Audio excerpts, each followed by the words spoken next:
Assalamualaikum warahmatullahi wabarakatuh. Bismillahirrahmanirrahim. Alhamdulillah. Wassalatu wassalamu ala Rasulillah Sayyidina Muhammad ibn Abdillah. La hawla wa la quwata illa billah. Amma ba'du. Saudara kaum muslimin, kita jumpa lagi dengan lembaga dakwah Nahdlatul Ulama cabang Tuban. Kami akan menyapa saudara-saudaraku semuanya, di mana saja Anda berada, di mana kabarnya. Di beberapa hari masuk di bulan Ramadan ini, sehat, berkah, amin ya rabbal alamin. Masyarakat muslimin rahimakumullah. Dalam kehidupan ini bermacam-macam yang kita saksikan di depan mata pada waktu bulan Ramadan ini. Ada yang bekerja di kantor, ada pula bekerja di sawah, ada pula ada di pasar, ada di toko dan sebagainya. Ada juga yang bekerja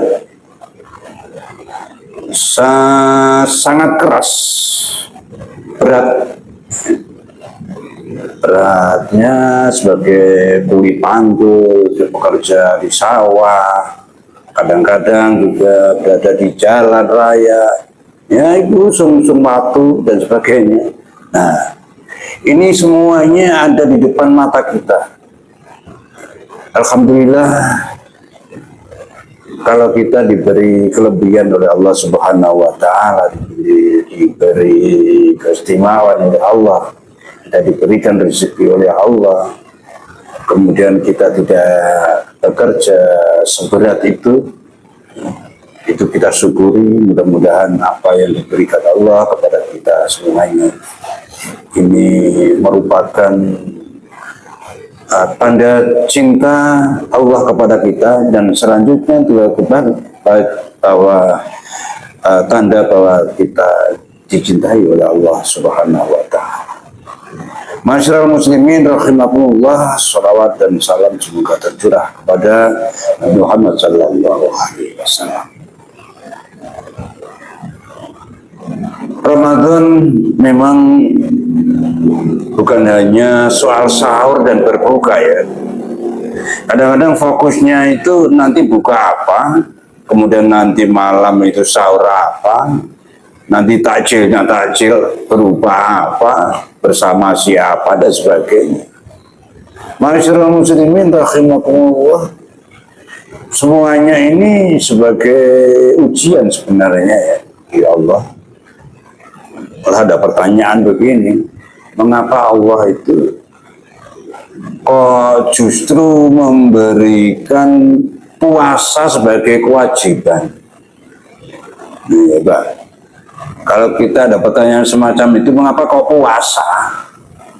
Bagi orang muslim, orang Islam semuanya diwajibkan.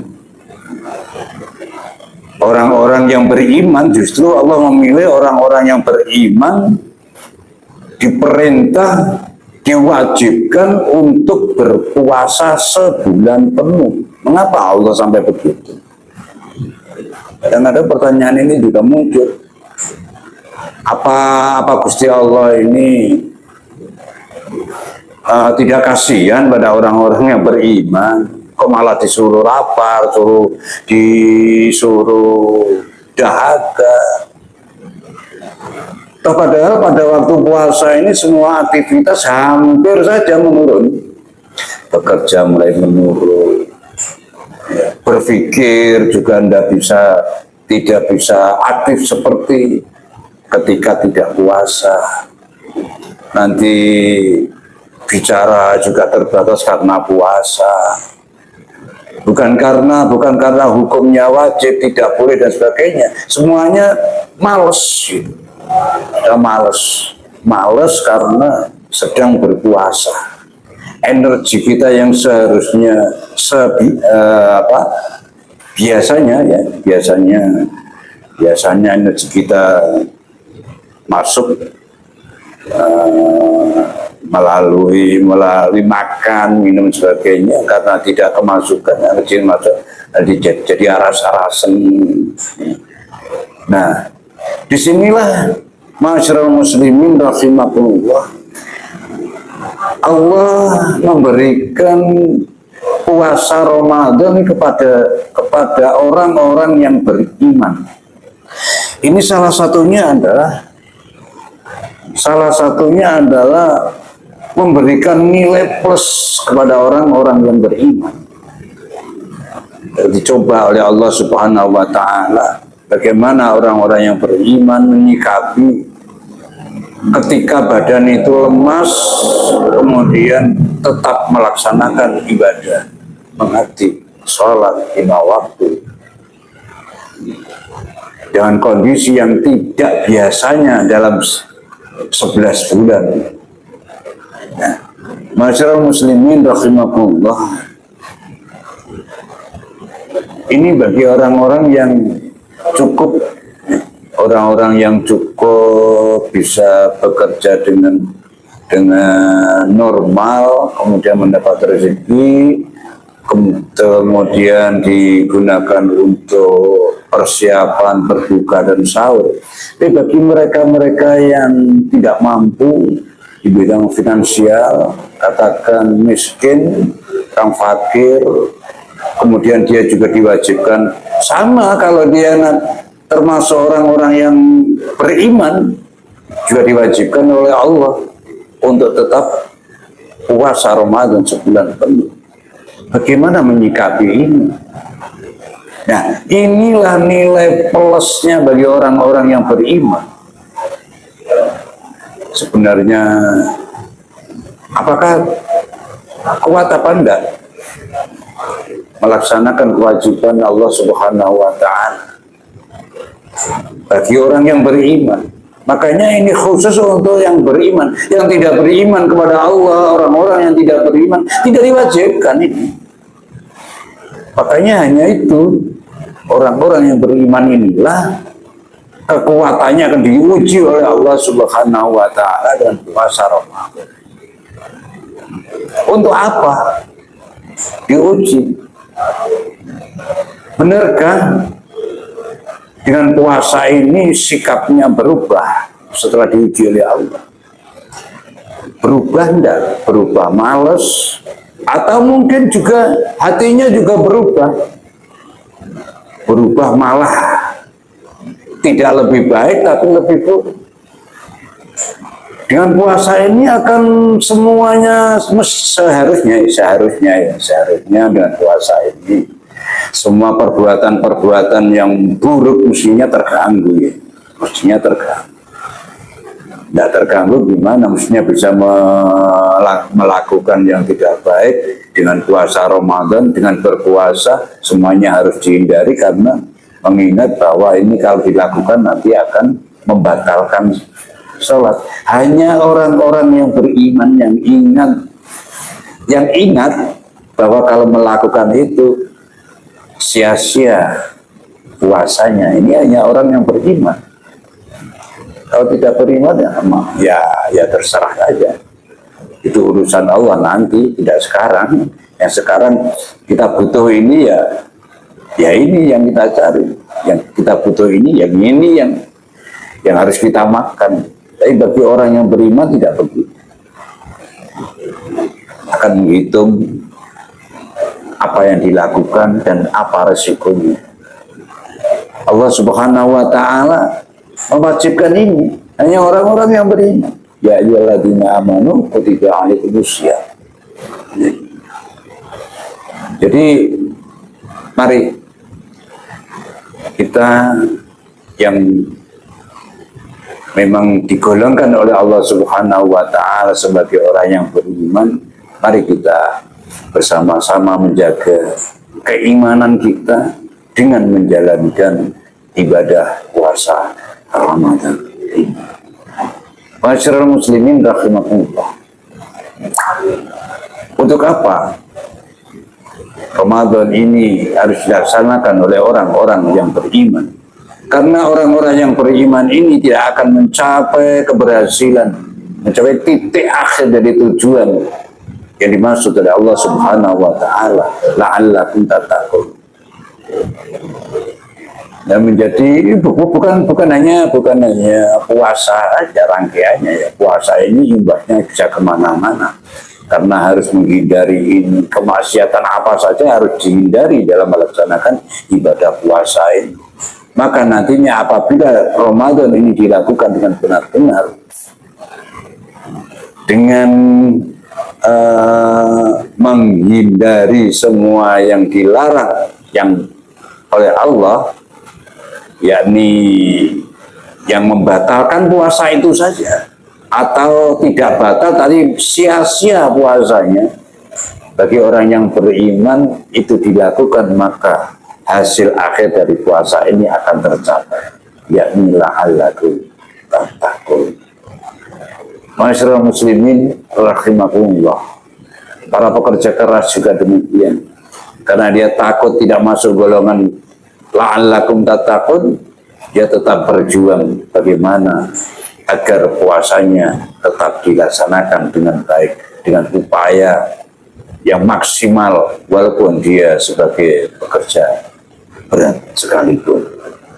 Namun ma'asyiral muslimin rahimakumullah, ada sebuah cerita ya, ada sebuah cerita ini saya ceritakan kepada pemirsa bahwa ini saya mengutip sebuah cerita. Ada seorang kuli bangunan ya, kuli bangunan pada waktu itu ikut mengaji di sebuah pengajian di masjid. Si kiai tadi menyampaikan bahwa ya termasuk di dalamnya adalah fadilah daripada puasa Ramadan. Hanya kemudian setelah selesai orang tersebut mendekat pada kiai, sebenarnya saya pengen puasa seperti yang lain. Kenapa? Saya harus tidak puasa, Yai. Kenapa? Iya. Kalau saya puasa, berarti ada orang keluarga saya 5 orang yang tidak puasa. Kalau saya puasa, saya harus menghentikan 5 orang keluarga saya tidak puasa. Tapi kalau saya tidak puasa, maka 5 orang keluarga saya ikut berpuasa. Anda kerja apa? Saya kuli bangunan, ya. Saya kalau tidak bekerja, kalau saya bekerja ini tetap berpuasa, saya tidak kuat. Tidak kuat. Artinya kalau saya bekerja ini tidak puasa, saya mendapatkan uang untuk nanti berbuka dan sahur anak dan istri saya gitu. Sebaliknya kalau saya tidak bekerja, maka saya tidak akan mendapatkan kalau saya tidak bekerja, saya tidak mendapatkan uang ini. Kalau tidak dapat uang, artinya apa? Saya yang berpuasa, tapi 5 orang yang ada di rumah tidak bisa berbuka, tidak bisa sahur. Masyarakat muslimin rahimakumullah, ini fenomena yang terjadi di lapangan. Bagaimana menyikapi ini? Makanya ini fikih itu begitu ini. Ya begini ini. Jangan menganggap orang yang tidak puasa ini terus tidak mendapatkan pahala. Karena ada sesuatu yang mestinya harus kita kaji. Gimana? Orang ini kok tidak puasa, kenapa?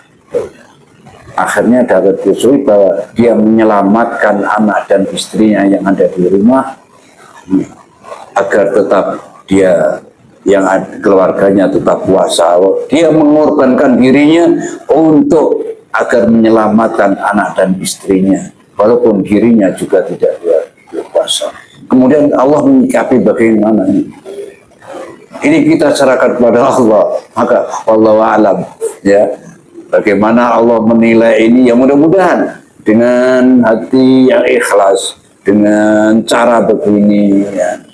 Walaupun ini tidak boleh ditiru, ya, tidak boleh ditiru, tapi ini juga merupakan pelajaran bagi kita, khususnya bagi kaum muslimin. Jangan tinggalkan orang-orang miskin. Jangan tinggalkan orang-orang fakir. Jangan tinggalkan orang-orang yang tidak punya. Kemudian kita tidak bisa membantunya. Jadi marilah di Ramadan ini kita sikapi dengan bijak, sembari kita tetap melaksanakan ibadah dengan sempurna. Mudah-mudahan Allah Subhanahu wa Ta'ala menyempurnakan kita, memudahkan kita untuk tetap dapat melaksanakan ibadah Ramadan dan rangkaiannya. Mudah-mudahan amal kita diterima oleh Allah Subhanahu wa Ta'ala. Selamat melaksanakan, menunaikan ibadah Ramadan sampai tuntas. Mudah-mudahan Allah meridainya dan menerima semua amal ibadah kita. Amin ya rabbal alamin. Wassalamualaikum warahmatullahi wabarakatuh.